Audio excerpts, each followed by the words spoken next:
চুলটা সুন্দর কাটেনছে বুঝছেন? দেয়াল ভাই চল ভাই হ্যাঁ, কালকে লাগাইছি গেছে দাদা 1050 টাকা দেয় আমি চুল কাটারা। চুল দুটি সুন্দর নাও, খবর আছে। সত্যি জানো তুলা খাবার লাগছে দিন দিন ধরা মারে কুম্বালা খেয়েছি আর এই শুনে নিতে হুম।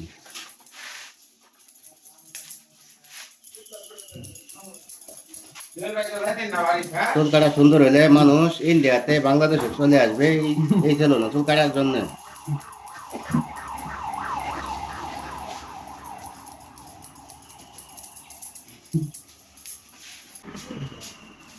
কারিগর একটা বাগছে আমার চুল কাটা দেখিয়া। আমার চুল কাটা কি এমন ভয়ানক নাকি যে কারিগর একটা বাগ্যা পড়ছে আগেই? আপনি কাটেন টাকা 1050 টাকা আপনার দেওয়া হইব।